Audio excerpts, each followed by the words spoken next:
Tadi seperti yang Anda katakan sebelumnya ini ada peralihan dari, buruh pekerja pabrik begitu ya ke ojek online. Ini kan di mana memang pekerja ojek online ini juga memang ada masalahnya sendiri begitu ya. Ini menurut Anda Ya. seperti apa sih peralihannya akan seberapa lama untuk peralihan dari buruh ke ojek online itu sendiri? Ada yang memang teman-teman itu ada yang sudah nyambi memang. Dia sudah menyadari betul prepare bahwa ketika dia masih bekerja di satu perusahaan, dia punya sampingan, jadi setelah dia pulang kerja, dia, jadi ojek online. Jadi ketika dia di PHK, dia tidak ada membutuhkan proses yang lama karena sudah tinggal fokus di ojek online-nya. Tapi juga ada yang memang sama sekali dia belum mendaftar itu. Nah, ini memang ada perlu proses, tapi prosesnya, mudah. Dan memang ini pilihan yang tidak tidak apa ya, tidak mengenakan sebetulnya untuk teman-teman ini. Cuman daripada tidak ya, walaupun penghasilannya satu hari, apa ya, tidak sesuai harapan, tapi daripada tidak ada sama sekali, kemudian mereka melakoni ya pekerjaan sebagai ojek online. Banyak Mbak ini jumlahnya yang, masuk di ojek online ini ribuan Mbak.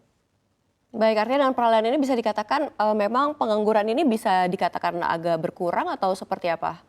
Atau memang langsung apa ya, meningkat begitu ya untuk, peralihan itu sendiri?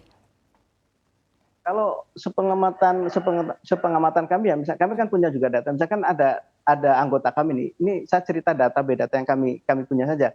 Misalkan di satu satu perusahaan, anggota kami di situ ter-PHK ada 500. Nah, kita kan selalu koordinasi nih, selalu koordinasi untuk memastikan, pertama kondisi mereka setelah di-PHK itu kompensasinya sudah selesai atau belum, kemudian setelah di-PHK itu mereka bekerja atau tidak. Nah, rata-rata yang kemudian, apa namanya, menyampaikan kami masih nganggur, kemudian belum dapat pekerjaan itu, berkisar antara 5 sampai 10%-an saja. Jadi Mmm. misalkan ada 500 ter-PHK ya kurang lebih sekitar 25 sampai 50 orang mereka masih masih apa namanya, kebingungan untuk mendapatkan sumber penghasilan, baru. Kondisinya seperti itu, Mbak. Oke baik, Pak Ristadi kalau kita lihat sepanjang 2023 ini seperti apa nih proyeksi selanjutnya? Apakah kondisi ini akan semakin parah, PHK di industri sepatu atau tekstil masih akan terjadi atau bahkan pabrik juga gulung tikar? Ini seperti apa pandangan dari Anda atau gambaran dari kacamata Anda?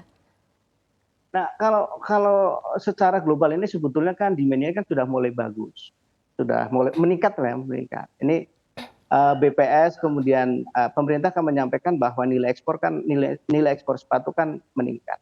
Nah, tapi kan teman-teman Apresindo kan banyak yang menjerit bahwa banyak terjadi PHK. Nah, kemudian setelah kami telusuri ke lapangan, kami coba cross check teman-teman di lapangan, memang yang mengalami banyak terjadi PHK ataupun efisiensi ini teman-teman yang bekerja sepatu di daerah wilayah Serang, ya Tangerang, ya daerah Banten ini kemudian, daerah Karawang, sebagian kecil ada di daerah, Bandung. Nah, tapi kemudian kami tanya teman-teman yang di daerah Jawa Tengah, ternyata juga tumbuh investasi-investasi baru di sektor, sepatu. Mhm. Dan kemudian ada, penyerapan tenaga kerja yang baru. Jadi kami juga, eee, anggota kami yang daerah Banten, kemudian Jabar, DKI berkurang, tapi daerah Jawa Tengah kami nambah dari sektor sektor sepatu. Jadi kalau akumulasi secara nasional, sebetulnya prospeknya akan lebih bagus. Cuman yang, eee, parah itu memang daerah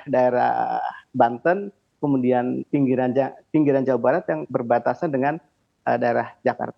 Nah, analisa kami ini kan mereka yang daerah Banten sama pinggiran Jawa Barat perbatasan dengan Jakarta ini mereka melakukan efisiensi atau tutup pabrik, kemudian ada yang mengalihkan merelokasi pabriknya ke daerah Jawa Tengah. Mereka berhitungnya karena upah di Jawa Tengah itu hampir setengahnya daripada upah yang berlaku di, Banten atau misalkan di Serang atau Tangerang.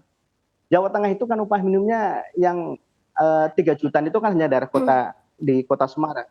Daerah lainnya, kabupaten kota lainnya kan hanya kepala 2, artinya penduduk hanya sekitar 2 jutaan. Sementara Baik. di Serang itu sudah 4,5 juta, artinya ada selisih per satu pekerja itu sekitar 2 juta lebih. Andaikan kemudian pabrik itu mendirikan sebuah, apa namanya, produksi pabrik baru dengan Mhm. 10.000 karyawan, ya 1 bulan pengusaha itu bisa efisiensi sekitar 20 miliar. Pasti perusahaan hitung-hitungan ke situ.